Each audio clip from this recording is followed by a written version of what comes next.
না, মানে দেখতে আইলাম তুমি কি করতাছ।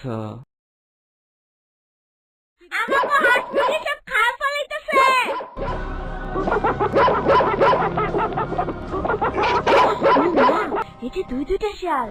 বিশু, বিশু!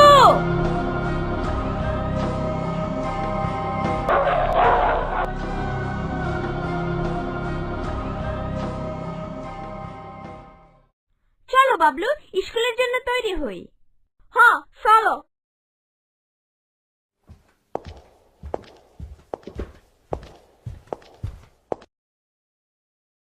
মা, কদম চাচা ইদানিং আমার সাথে কেমন জানি করে, যখন তখন আইসা বইসা থাকে। আমার খুবই বিরক্তি লাগে।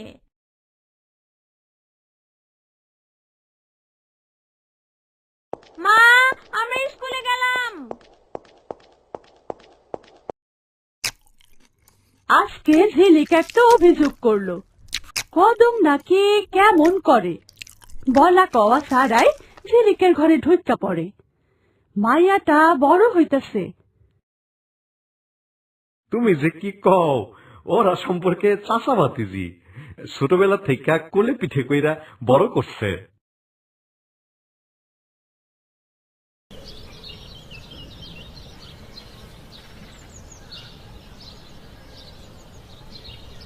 প্রত্যেকে এক একটা অঙ্ক 3-3 বার কইরা করবা। আজকে তাইলে যাও। আসি স্যার। আসি স্যার। ও হ্যাঁ রেশমা, তুমি একটু বসো, তোমারে আরেকবার বুঝাইয়া দিন। স্যার, এখন আমার ক্লাসে যাইতে হইব। তা তো যাইবাই, তোমারে আমি সবার মধ্যে একটু অন্য চোখে দেখি, তা কি বুঝো না?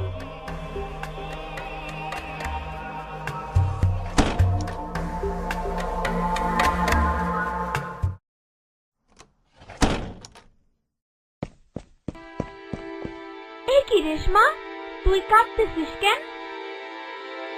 রেশমা আপু, তুমি ক্লাসে যাইবা না? ইলিক, আজ রেশমাকে দেখলাম না যে।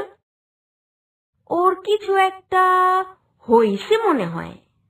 কোচিং শেষে কানতে কানতে বাড়ির দিকে চইলা গেল, কিছু বললো না, আবার স্কুলেও আইলো না। কোচিং শেষে? বলো কি? তাহলে তো একবার খোঁজ নিয়ে দেখা দরকার।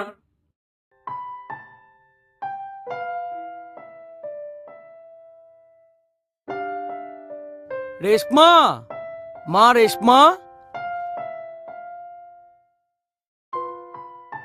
মা রেশমা, তুমি ভয় পেও না, ঘটনাটা আমাকে বলো, আমি এর একটা বিহিত করতে চাই।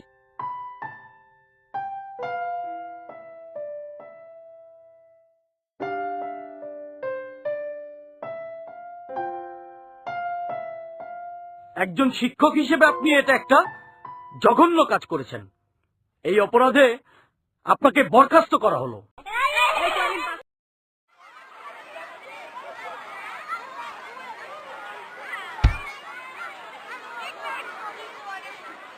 হেই ঝিলি, তুই আমাদের দলে খেলবি?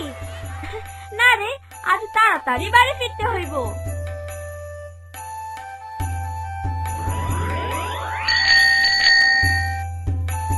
বাবলু, বাড়ি যাওয়ার আগে আমরা রেশমারে একবার দেখা গেলে কেমন হয়? হ্যাঁ, যামু।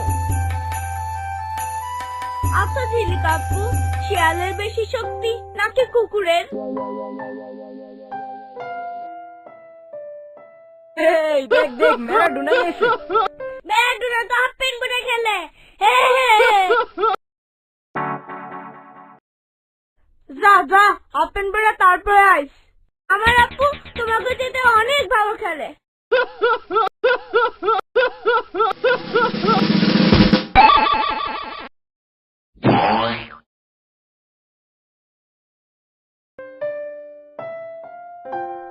বাবলু, যা তো বাবা, দোকান থেকে একটা ম্যাচ নিয়ে আয়, তাড়াতাড়ি আসিস। ও বাবলু, কই যাস? চল এইদিকে চল, কি করবেন এখানে কন? তোরে চকলেট খাওয়ামু। আপনার চকলেট আপনি খান, আমাদের বোকা মনে করছেন? আরে চল না, চকলেট খাইতে খাইতে কথা শুনবি। বাবলু, বাবলু,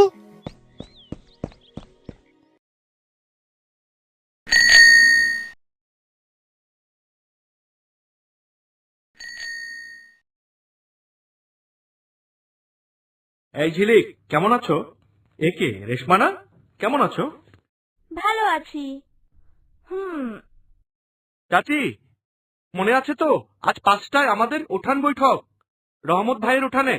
আপনারা সবাই আসবেন কিন্তু। আজ আমরা শিশুদের সুরক্ষার একটা নতুন দিক নিয়ে আলোচনা করব। আপনারা সবাই কেমন আছেন? ভালো আছি। হ্যাঁ, আমিও বেশ ভালো আছি। আজ আমরা একটা সম্পূর্ণ নতুন বিষয় নিয়ে আলাপ করব। অনেক সময় এই কথাগুলো লজ্জা মনে করে লুকিয়ে রাখি। এটা একদমই উচিত নয়। শিশু কিশোরদের আমরা বড়রা সবসময় আদর করতে পছন্দ করি, ছোটরাও আদর পেতে পছন্দ করে। কিন্তু আমরা কি কখনো লক্ষ্য করেছি এই আদর করার সুযোগে কিছু দুষ্ট লোক খারাপ ইচ্ছা নিয়ে বাচ্চাদের গায়ে হাত দেয়, যা বাচ্চারা কোনো মতেই পছন্দ করে না। এটা খুবই খারাপ কাজ এবং শাস্তিযোগ্য অপরাধ। পরিবারের লোকজন, নিকট আত্মীয়, পরিচিতদের এবং কাছের মানুষদের দ্বারাও এমনটা ঘটতে পারে। এমনকি স্কুলে, কোচিং সেন্টারে, প্রাইভেট টিউটরের কাছেও ঘটতে পারে। অনেক সময় শিশুরা এ ধরনের খারাপ লোকজনের মুখোমুখি হতে পারে রাস্তায় কিংবা খেলার মাঠেও। এই খারাপ আদরের শিকার হলে সারা জীবন সেই স্মৃতি তাদের বয়ে বেড়াতে হয়। তাই আমাদের বড়দের উচিত, বিশেষ করে মা বাবা, শিক্ষক এবং পরিবারের ঘনিষ্ঠজনদের অবশ্যই সতর্ক থাকা। শিশুরা যদি কারো ব্যাপারে এমন অভিযোগ করে, তাহলে উচিত তাদের অভিযোগ মনোযোগ দিয়ে শোনা। ছেলে মেয়ে উভয় শিশুই এ ধরনের নির্যাতনের শিকার হয়ে থাকে। তাই নাকি? ছেলেরাও যৌন নির্যাতনের শিকার হয়? মাইয়া মানুষ সুযোগ পাইলেই পেঁচাল শুরু কইরা দেয়। এই রেশমার মা, চুপ করো। আহা, উনাকে উনার কথা বলতে দিন। আমি এখন থেকে অবশ্যই আমার ছেলে মেয়ের কথা মন দিয়া শুনবো। ধুর, আমি ভাবছি কোনো গুরুত্বপূর্ণ কিছু। আমি গেলাম। তবে সবচেয়ে বেশি শিকার হয় প্রতিবন্ধী শিশুরা। আমরা সচেতন হলেই আমাদের শিশু কিশোররা এসব থেকে রক্ষা পেতে পারে। আর তোমরা যারা ছোট, তোমরা এমন লোকজন থেকে সব সময় দূরে থাকবে। কেউ কোনো প্রলোভন দেখিয়ে, যেমন ধরো চিপস, চকলেট, পেন্সিল দেওয়ার নাম করে কোথাও নিয়ে যেতে চাইলে অবশ্যই যাবে না। অভিভাবকদের জানিয়ে দেবে। কখনোই লজ্জা বা সংকোচ করে এসব কথা লুকিয়ে রাখবে না।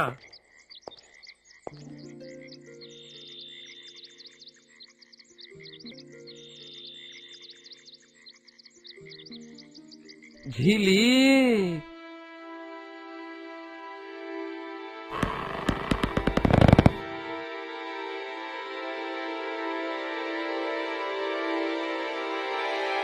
মা! ও আহ, আহ, আহ, ও আহ, ও।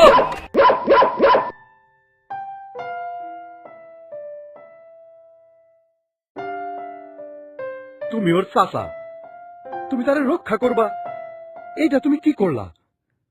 আমার ভাবতেও কষ্ট হইতেছে তুমি এমন একটা কাজ করতে পারো। তুমি আমার ভাই হলো এই জঘন্য কাজের জন্য তোমারে পুলিশে দিব। ভবিষ্যতে কেউ যেন এই ধরনের জঘন্য কাজ করতে সাহস না পায়। শিশুদের উপর যৌন নির্যাতনকে না বলুন।